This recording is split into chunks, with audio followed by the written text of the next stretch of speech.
Supreme court में जिस तरीके से वकील ने जूते फेंका, हमला किया सीजेआई गवई साहब पर, इसका इंसाफ कैसे मिलेगा, किसको मिलेगा? और ये दलितों का जो अपमान हुआ है और जिस तरीके से सीजेआई गवई साहब फैसले ले रहे थे, ग्वालियर कोर्ट में जैसे हुआ, तमाम जगहों पे जैसे हुआ, और आज जो मौजूदा सरकार है जिससे लोग डर जा रहे हैं, वकील डर जा रहे हैं, जज डर जा रहे हैं, लेकिन इसके बावजूद ऐसे माहौल में, ऐसे सिचुएशन में सीजेआई गवई साहब ने जो हिम्मत दिखाई, उनको सलाम है। उनको सलाम हजार बार इसलिए है कि उन्होंने घुटने नहीं टेके। हम सब ने देखा है कि कैसे सत्ता की दलाली आजकल जज भी कर रहे हैं, उन्हीं की भाषा बोल रहे हैं, उन्हीं की बात बोलते आ रहे हैं। क्या चंद्रचूड़ को आप भूल जाएंगे? क्या भूल जाएंगे उन इलाहाबाद के जज साहब को? यादव साहब थे ना, जो सत्ता की दलाली के आड़ में जो है अंधे हो गए थे। और ऐसे वक्त में अगर सीजेआई गवई साहब इस तरीके के फैसले सुना रहे हैं, हिम्मत दिखा रहे हैं, तो मैं उनको सलाम तो करूंगा ही ना। और उसके आड़ में अगर कोई वकील जो है जहर उगले, उनके मन में नफरत आ जाए, तो ये तो ख़राब बात है। वो वकील है, आप जानते हैं, राकेश किशोर। राकेश किशोर ने जूते फेंका सुप्रीम कोर्ट के अंदर। ये संविधान पे हमला था, सीजेआई गवई साहब पे हमला था। ये उनके परिवार वाले भी नाराज़ हो गए, गुस्से हो गए। लेकिन इलाज क्या है इन वकीलों का? ये जो ऐसे मानसिकता के लोग हैं जो सत्ता की दलाली करते हैं, चाटुकारिता करते हैं, किसी भी फैसले को, न्याय को संविधान के दायरे से नहीं देखते हैं, ये मंदिर मस्जिद सुप्रीम कोर्ट से ही बनवाना चाहते हैं, ये सनातनी बनना चाहते हैं, जिसका जो काम है उनको करने नहीं देते हैं, वो इन लोगों का क्या इलाज है? इन लोगों का इलाज जेल में, इनका इलाज सलाखों के पीछे है।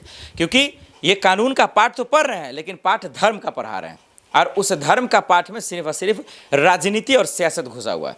वो भी धर्म का पाठ इंसानों के लिए नहीं है, मानवता के लिए नहीं है। अगर मानवता के लिए होता तो उसमें जहर की बू नहीं होती, नफरत की आग नहीं होती। ये चीज़ हमें दिखता हुआ तो फिलहाल नज़र नहीं आ रहा।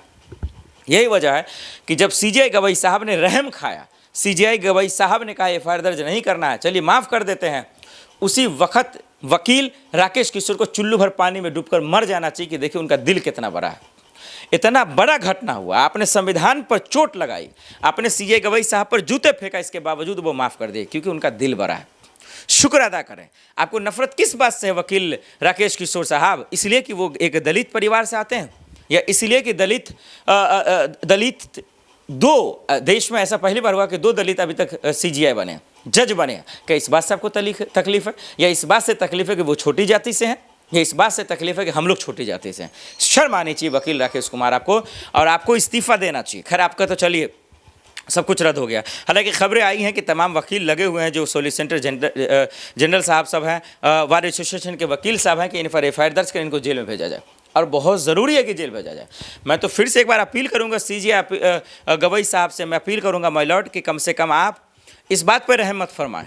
आप बोलते हैं बुलडोजर ना चलाओ, आदेश आता है फिर भी सरकारें चलवा देती हैं। वो डर ही नहीं है, खौफ नहीं है, और यही वजह है कि ये लोग भी कानून को हाथ में ले रहे हैं। कहीं जूता फेंका जा रहा है तो कहीं पे स्याही फेंका जा रहा है, कहीं पे जज को मारा जा रहा है, कहीं पे वकील को पीटा जा रहा है।